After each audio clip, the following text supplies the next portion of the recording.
칭찬은 고래도 춤을 추게 한다는 말이 있습니다. 열심히 일하면서도 실망스러울 때가 있습니다. 그것은 수고에 대한 칭찬보다는 도리어 비방이 들려오기 때문입니다. 그렇게 되면 실망하게 되고 삶의 회의가 들기도 합니다. 사도 바울의 삶이 그러했습니다. 그러나 그는 실망스러운 상황을 믿음으로 이겨내고 주의 길을 묵묵히 걸어간 하나님의 사람이었습니다. 3절의 말씀에 이런 말씀이 있습니다. 우리가 이 직분이 비방을 받지 않게 하려고 무엇이든지 아무에게도 거리끼지 않게 하고 라고 그가 기록을 합니다. 이유는 자신에 의해서 또 다른 그리스도인들에게 악영향을 미치게 되기 때문에 그런 것입니다. 결국 주님의 비방받게 되어서는 안 된다는 사도 바울의 결의를 볼 수가 있는 것입니다. 그래서 오늘 본문에서 바울은 하나님의 사역자들의 자세를 말하고 있습니다. 이것은 복음을 전하는 자들에게만 적용되는 것이 아닙니다. 오늘 우리 모두에게 필요한 신앙의 자세이기도 한 것입니다. 요즘에 세상에 많은 변화가 갑자기 밀려왔습니다. 정치, 경제, 사회 전반에 걸쳐서 나타나는 현상이기도 합니다. 변화가 많다는 것은 여러분 그 가운데 어렵고 힘든 사람이 많다는 그런 의미이기도 합니다. 이러한 세상 앞에 성도들은 어떤 마음가짐과 신앙으로 서 있어야 하는지를 오늘 본문을 통해서 우리가 한번 깨닫고 알 수 있기를 바라겠습니다. 첫째는 견딤이 있어야 한다. 이렇게 바울이 말합니다. 4절과 5절에 이런 말씀이 있습니다. 오직 모든 일에 하나님의 일꾼으로 자천하여 많이 견디는 것과 환난과 궁핍과 고난과 매맞음과 갇힘과 난동과 수고스러움과 자지 못함과 먹지 못한 가운데서라고 기록하고 있습니다. 여러분 4절의 문장을 보면 견딤과 환난과 궁핍과 이렇게 나가기 때문에 견디는 것과 환난이 동격으로 보여지지만 원문에는 그렇지 않습니다. 4절은 하나님의 일꾼으로 자천하여 많이 견디고 있었다는 것을 말하고 있고 그리고 그 견딤의 종류를 9가지로 정리를 한 겁니다. 사도 바울은 하나님의 일꾼으로 자천하여 많이 견디면서 사역을 한 사람 중에 하나입니다. 여러분 견디다는 그 말은 무조건적으로 참아낸다는 그런 의미보다 적극적인 내용을 가지고 있는데 이 단어에는 참을성 있는 견딤과 지조라고 하는 두 가지 개념이 있습니다. 하나님의 일꾼으로서 바울은 인내로서 모든 고난을 견디고 모든 환난 가운데서도 초지일관하게 주님께 충성을 한 사람입니다. 이렇게 그가 견디게 된 것은 이러한 견딤으로 인해서 육체적, 정신적, 영적인 능력을 부어주시는 하나님의 은혜를 알고 있었기 때문이라는 겁니다. 그럼 구체적으로 바울이 어떤 상황에서 견뎠는가를 짤막하게 몇 가지를 좀 말씀을 드리면 이렇습니다. 첫째, 환난을 그가 견뎌냈다라고 하는 겁니다. 고린도전서에 이 단어만 25번을 사용합니다. 고린도서에 25번 나왔다는 얘기는 그가 다른 성경까지 합치면 수없이 환난에 관한 얘기를 했다는 겁니다. 복음을 전할 때 어려움이 다가오는데 그것이 작든 크든 지역과 상관없이 그 환난은 굉장히 쉽지 않은 일이다라는 것입니다. 끊임없이 다가왔다는 겁니다. 궁핍했다라고 두 번째 말하고 있습니다. 궁핍이라는 말이 헬라 말로 아난카이스라고 말하는데 이 단어는 진정될 기미가 전혀 없는 고난을 의미할 때 이 궁핍이라는 단어를 씁니다. 끝없는 역경이 계속되는 상황에서 어떻게 서신해 나가야 할지 모르는 채 계속 억눌려 있는 상태를 말하는 겁니다. 가난은 나라님도 구하지 못한다는 말이 있습니다. 그만큼 궁핍이라는 것은 무슨 정책을 써서 되는 것이 아니라 하나님이 은혜를 주셔야만 한다는 것을 그가 말하고 있습니다. 바울은 이 궁핍한 가운데서도 그가 견뎌냈다라고 고백을 하는 것입니다. 고난이 그에게 있었다라고 말합니다. 헬라말로 스테노코리아라고 말하는데 공간이 좁다라는 뜻입니다. 이 공간이 좁다라고 하는 것은 무엇이냐면 그만큼 무엇을 할 수 있는 상황이 절대 아니라는 겁니다. 여러분 고문 중에서 가장 고통스러운 것이 무엇이냐면 좁은 공간에 사람을 가두어 두는 것이라고 합니다. 사람이 좁은 공간에 있을 때 앉지도 서지도 눕지도 발을 뻗지도 못하는 그 가운데 있을 때 사람의 정신이 완전히 망가진다고 합니다. 여러분 교도소에서 사고를 치면은 독방에 집어넣습니다. 험악한 사람들도 독방만은 피하려고 합니다. 왜냐하면 고난이라고 하는 것은 전혀 소망이 없는 상태를 말합니다. 바울은 이러한 고난을 견뎠다라고 말하는 것입니다. 네 번째로 바울이 매를 많이 맞았다고 합니다. 헬란 말로 플레이가이스 이렇게 말하는데 이 말이 무슨 말이냐면 채찍질 당했다 그런 얘기입니다. 고린도후서 11장 24절에 보니까 그가 한 8번 정도 매 맞는 상황이 있었는데 40에 하나 감한 매를 5번 맞았습니다. 그 당시에 40대를 때리진 않았습니다. 왜냐하면 40을 때리면 저주의 숫자이기 때문에 때리는 사람이 벌을 받는다라고 생각을 해서 40에 하나 빼서 39대를 때리는 것이 그 당시에 습관이었습니다. 이것을 얼마나 많이 맞았는가? 5번 맞았습니다. 여러분 한 대만 이렇게 제대로 맞으면 아프기도 하지만 기분도 나쁘고 마음의 상처를 받습니다. 그런데 40에 하나 감한 39대를 5번 나눠서 맞았다고 여러분 생각을 해보시기 바랍니다. 정말 내가 이렇게 매맞아가면서까지 이렇게 해야 될 일이 뭐가 있나? 얼마나 많은 마음속의 좌절과 그 몸의 육체적인 고통이 있었겠는가? 돌로다가 맞아서 그는 죽었습니다. 그래서 사람들이 죽었네? 성 밖에다 버렸습니다. 그런데 조금 있다가 다시 살아난 적도 있었습니다. 이런 것들을 그가 견뎠다라고 하는 것입니다. 갇혔다라는 말이 5절에 있습니다. 헬란 말로 필라가이스라고 하는데 감옥이라는 뜻입니다. 빌립보에서 감옥에 있었고 가이사랴에서 감옥에 있었고 로마에서 감옥에 있었습니다. 그는 수없이 갇혔습니다. 그럼에도 불구하고 그 감옥에서 글을 썼고 편지를 썼는데 그것이 오늘 저와 여러분들이 읽고 보고 은혜 받는 옥중서신을 말하는 것입니다. 그는 난동이 있었다라고 말합니다. 이 난동이라는 말이 무슨 말이냐면 옛날 번역에 보니까 요란한 것이라고 말하는데 그것이 아마 더 정확한 표현이 아닌가라고 생각이 듭니다. 그는 조용히 가만히 놔두지 않았습니다. 사람들이. 복음이 증거될 때마다 그를 초청하고 초빙도 했지만 얼마나 그것이 본인에게 고난이 됐으면 이 난동이라는 단어를 써가면서 그가 말을 했을까 할 정도로 어려움이 있었다는 겁니다. 그리고 5절에 보니까 수고로움도 있었다라고 말합니다. 헬라말로 코포이스라고 말하는데 피곤하다라는 뜻입니다. 근데 이 피곤함은 무슨 의미를 말하는 거냐면 힘들고 노동일을 하고 난 다음에 오는 피곤함을 말하는 겁니다.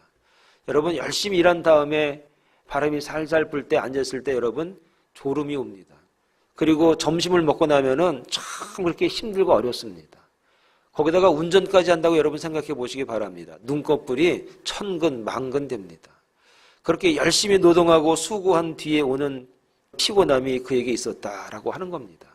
이 말을 데살로니가 전서 2장 9절에 보면 더 우리가 쉽게 알 수 있는데 그는 자신의 필요를 충족시키기 위해서 손수 일하고 수고를 했습니다. 이것은 바로 복음을 전하기 위해서 수고하고 교회를 유익하게 하기 위해서 하는 모든 목회적인 수고를 갖다가 수고로움이라는 단어로 우리에게 가르치고 있습니다. 이처럼 바울은 이런 모든 것들도 상황도 견디면서 하나님의 복음을 증거했다라고 하는 겁니다. 자지 못함이라는 단어입니다. 아그리푸니아이스 이렇게 말하는데 참고로만 아시기 바랍니다. 몰라도 되는데 그냥 해보는 겁니다. 멋있어 보일 것 같아서. 그러니까 그냥 참고로만 아시기 바랍니다. 자지 못했다고 하는데 왜 자지 못했을까? 낮에는 복음을 전해요. 그리고 이 지역 저 지역 가면서 복음을 증거해야 되니까 밤에는 이동을 합니다. 바울이. 그러니까 그는 편안하게 잘 수 있는 밤이 별로 없었던 겁니다. 그래서 스스로 자지 못하고 스스로 잠을 깨우고 걸어가고 또 걸어가면서 날이 밝으면 또 복음을 전하고 눈 잠깐 묻혔다가 또 복음을 전하고 한 삶이 바울에게 있었다라고 하는 겁니다. 먹지 못했다라고 말합니다. 이 먹지 못했다는 얘기가 무엇이냐면 여기저기 다니면서 복음을 전거했으니까 제때 밥을 먹을 수가 없었을 것은 당연한 일이고 배고프면 먹는 것이고 또 견딜 수 있으면 또 걸어가서 복음을 증거하는 삶을 그가 살았다라고 하는 겁니다. 여러분 이처럼 바울은 이런 환경 가운데서도 견뎌냈습니다. 하나님이 은혜 주실 줄 믿고 견뎠습니다. 몸이 피곤하고 굶주렸고 좀 실망스러운 일이 있지만 견뎠습니다. 견뎌야만 했습니다. 이겨내야만 했습니다. 복음을 증거하기 위해서 그랬습니다. 오늘 여러분 이 9가지의 고난과 어려움 가운데 가지고 있는 고난이 있다면 여러분들도 그 고난을 그 어려움들을 잘 견뎌내시기 바랍니다. 그러면 하나님께서 때가 되시면 우리에게 은혜를 주시고 유익한 것들로 채워줄 줄로 여러분 믿을 수 있기를 바라겠습니다. 이런 가운데서도 잃어버리지 않았던 신앙생활이 있는데 첫 번째는 무엇이냐? 오래 참음입니다. 자, 6절의 말씀에 보면 이렇습니다. 깨끗함과 지식과 오래 참음과 자비함과 성령의 감화와 거짓이 없는 사랑과 7절에 진리의 말씀과 하나님의 능력으로 의의 무기를 좌우에 가지고라고 기록하고 있습니다. 여러분, 이 오래 참는다는 것, 마크로디미아라는 단어가 언제 쓰이냐면은 내가 속상한 일을 당했습니다. 그런데 그 상대에게 나를 속상하게 한 그대로 되돌려 주려고 싶은 마음을 버리는 것을 말하는 겁니다. 오래 참는다는 것은 갈라디아서 5장에 나오는 성령의 열매 중에 하나입니다. 예수 그리스도를 구주로 영접하고 성령을 우리의 심령 가운데 모신 자들에게 나타난 열매인데 나에게 속상하게 한 그 사람에게 똑같이 갚지 않는 것을 말하는 겁니다. 여러분, 그런데 이것이 성령의 열매 가운데 있다는 것은 무슨 의미일까요? 아무나 할 수 없는 것이라는 얘기죠. 어렵다는 것을 말하는 겁니다. 하나님이 도와주셔야만 할 수 있는 것입니다. 포기하고 신경 안 써 이런 것과는 다른 겁니다. 사람과의 관계를 끊고자 하는 것이 아니라 만들어가기 위해서 오래 참는다라고 말하고 있는 것입니다. 그래서 성령께서 도우셔 할 수 있는 것이고 하나님이 주시는 은혜로 오래 참을 수 있는 것입니다. 사랑하는 여러분, 이 오래 참는다는 것은 성도들이 세상을 대하는 태도이기도 합니다. 야고보서 5장 7절에 이런 말씀이 있습니다. 그러므로 형제들아 주께서 강림하시기까지 길이 참으라. 보라, 농부가 땅에서 나는 귀한 열매를 바라고 길이 참아 이른 비와 늦은 비를 기다리나니 그랬습니다. 오늘 저와 여러분들이 이 세상을 살아가는 태도가 무엇이냐? 하나님의 나라가 이 땅에 오기까지 참는 겁니다. 길이 참아내는 겁니다. 여러분, 교회에서 보면 잘하고 있는데 끝에 마무리를 잘 못해서 칭찬보다는 비방을 받게 되는 경우를 가끔 보게 됩니다. 너무나 안타깝습니다. 그래서 이와 같이 참아왔다면 마지막까지 기다려보시고 마지막까지 참아낼 수 있는, 정말 오래 참을 수 있는 그런 귀한 종들이 되길 바랍니다. 여러분, 그래서 하나님이 주시는 놀라운 축복과 은혜의 주인공이 다 될 수 있기를 간절히 부탁을 드리겠습니다. 두 번째는 자비함입니다. 크리스토테티 이렇게 말하는데, 이 말은 다른 성경에서 말하는 용서와 사랑을 담고 있는 자비하고는 조금 다른 단어입니다. 실천적인 너그러움을 말하는 겁니다. 그리스도인의 덕을 말하는 겁니다. 덕. 나 개인만의 유익을 구하는 것이 아니라 전체를 생각할 줄 알 때 자비로워진다는 겁니다. 덕스럽다는 말은 곧 전체를 생각할 줄 안다는 것입니다. 이기적이다라는 것에 반대되는 말이 자비라는 뜻입니다. 오늘 단어의 뜻이 그렇습니다. 고린도 교회의 거짓 사도들은 전체를 개인의 유익을 위해서 이용하려고 했습니다. 극단적인 이기주의였습니다.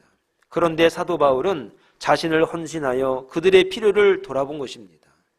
이처럼 전체, 공동체를 생각하고 행동할 때 자비함, 덕스럽다, 그렇게 말하는 겁니다.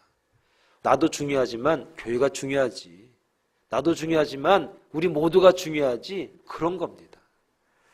어릴 적에는 나만을 생각합니다. 그래서 이것은 삶의 본능이기 때문에 그렇습니다. 그래서 아이들이 배고프면 우는 것입니다. 관심 달라 그런 얘기죠. 저는 그래서 아이들이 교회에서 이렇게 울고 떠들고 저는 그게 더 좋습니다, 사실. 그게 당연한 거거든요. 그게 관심 달라는 표현입니다. 그리고 커가면서 밥이 차려질 때까지는 기다려야 하는구나 알게 됩니다. 좀 더 철이 들면은 부엌에 들어가서 엄마를 돕습니다. 나 중심에서 점점 더 주변 사람들에게 관심이 옮겨지는 것이 바로 자비의 삶입니다. 이러한 자비의 생활이 몸에 배어 있는 사람은 주변의 사람들을 참 편안하게 해줍니다. 그래서 참 덕스러운 사람이라는 말을 듣습니다. 여러분, 덕스러운 사람, 자비로운 사람 하나가 교회에 있으면 참 교회가 편합니다. 우리 교회가 그런 교회입니다, 사실. 여러분, 신앙생활도 마찬가지입니다. 초신자 때는 당신들을 잘 돌봐드려야 합니다. 관심도 많이 가져주면서 신앙생활에 자립을 도와드려야만 합니다. 이런 일들을 목회자들과 교회의 직원들이 하는 겁니다. 그리고 좀 더 친숙해지도록 돕기 위해서 성숙한 성도들이 도와드리는 겁니다. 그런데 시간이 많이 흐르고 어느 정도 교회와 신앙생활에 대해서 알만한데도 늘 초신자들이 있습니다. 내가 모든 것의 중심이 되어야 되고 나만을 도와달라고 하는 초신자적인 신앙생활을 아직까지도 하는 분들이 있다는 겁니다. 바울 사도가 어려웠습니다. 고난이 있었습니다. 어떻게 견뎠는가? 자비로움으로 견뎠습니다. 도와주면서 견뎠습니다.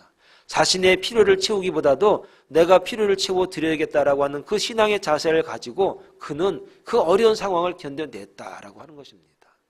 오늘 저와 여러분들도 자비함으로 우리의 신앙생활을 잘 감당할 수 있기를 간절히 축원을 드리겠습니다.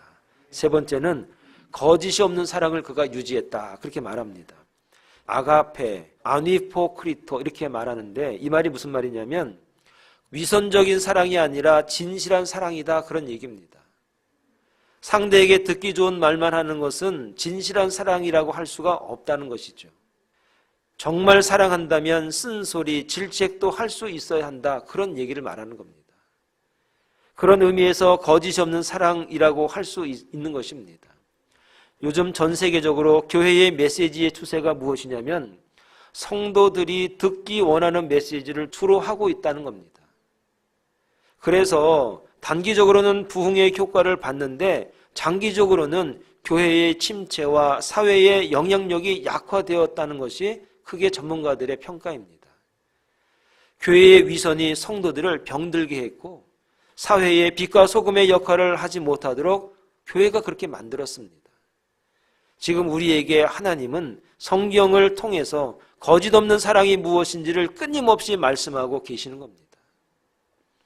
여러분, 나단 선지자를 아시죠? 나단 선지자가 밧세바를 범한 다윗에게 거짓 없이 하나님의 말씀을 전했습니다. 그랬더니 다윗이 그대로 꼬꾸라져서 회개하고 눈물로 참여한 사건을 사무엘상에 그대로 기록을 하고 있습니다. 만약에 나단 선지자가 다윗에게 이런 말을 전하는 것을 부담으로 여기고 왕이 좋아하는 말만 하던지 아니면 뜬구름 잡는 말만 했다면 다윗은 오늘날 우리가 알고 있는 다윗과는 전혀 다른 왕으로 남았을 것입니다. 사랑하는 여러분, 거짓이 없는 사랑을 해야 됩니다. 그래야 미래가 있습니다. 반면에 거짓이 없는 사랑이라는 것은 가족이라는 의미가 있습니다.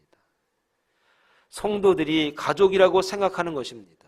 남이 아니라 가족이라고 생각합니다.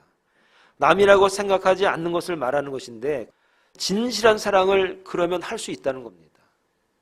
여러분, 함께하는 우리 성도들이 남입니까? 아니면 가족입니까?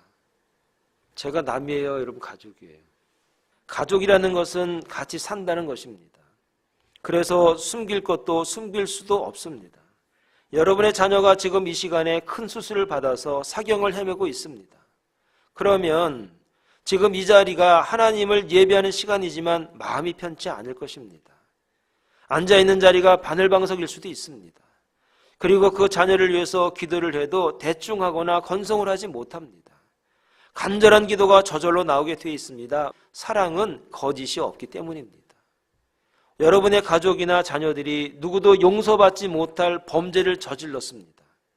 그래서 겉으로는 위로하지만 모두에게 눈총을 받고 벌을 받아야 한다고 여기저기서 수군거립니다. 이런 상황은 자식이 있다면 누구도 장담하거나 안심하지 못할 것입니다. 그러나 부모는 내 가족, 내 자녀이기 때문에 다릅니다. 사랑하는 여러분, 성도들이 이런 상황이라면 우리들은 어떻게 해야 하냐는 것입니다. 손가락질하는 사람 중에 한 사람이 돼 계시겠는가? 아니면 내 가족, 내 아픔, 내 자식이라고 여러분 생각하겠느냐, 그런 것입니다. 전 개인적으로 신약에서 예수님이 사역하신 것 중에서 마음속에 늘 도전이 되고 숙연함을 주는 장면이 있습니다. 예수님은 참 하나님의 아들이시며 우리의 구주이심을 경험케 하는 사건입니다. 다들 이 여인을 돌로 쳐 죽이려고 했습니다. 저는 이 장면이 그림이 그려집니다. 숨어서 죄 지은 자들이 자신들의 의로움을 보여주기라고 하듯이 의기양양했습니다. 그런데 주님께서 말하지 않으시고 바닥에 직접 손으로 글을 쓰십니다. 너희 중에 죄 없는 자가 먼저 돌로 치라. 저는 이 장면에서 멋쩍은 사람들이 물러가고 쓰러져 있는 여인이 기어서 주님의 발치에 엎드려 눈물을 흘리는 장면이 그냥 머릿속에 그려집니다. 그리고 주님이 그 여인에게 이렇게 말합니다.